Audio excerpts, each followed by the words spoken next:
എനിക്ക് പുറത്തിറങ്ങി ഇതെല്ലാം വിളിച്ചു പറയേണ്ട അവസ്ഥ വന്നത്. അത് പുറത്തിറങ്ങി ഞാന് ധൈര്യത്തോടെ ഒറ്റയ്ക്ക് നിന്ന് വിളിച്ചു പറയുമ്പോഴും അത് മറ്റൊരാൾ കേട്ടതല്ലേ എന്നൊക്കെ പറഞ്ഞിട്ട് ഇതിനെ വെറും ഒരു പരദൂഷണമായിട്ട് പറയാൻ നമ്മുടെ സംഘടനയിലുള്ള ചിലർക്ക് എങ്ങനെയാണ് പറ്റുന്നത് എന്ന് എനിക്ക് മനസ്സിലാവുന്നില്ല.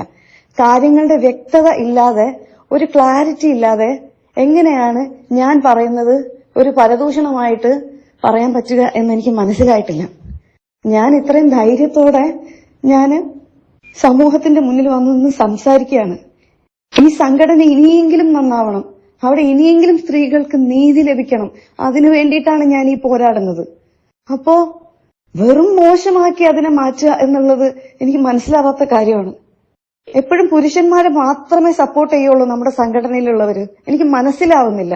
ഞാൻ സത്യം മാത്രമേ എല്ലായിടത്തും പറഞ്ഞിട്ടുള്ളൂ. ആ സത്യം പറഞ്ഞതിന്റെ പേരിലാണ് എന്നെ ഇപ്പൊ മോശക്കാരിയാക്കാൻ ശ്രമിക്കുന്നത്.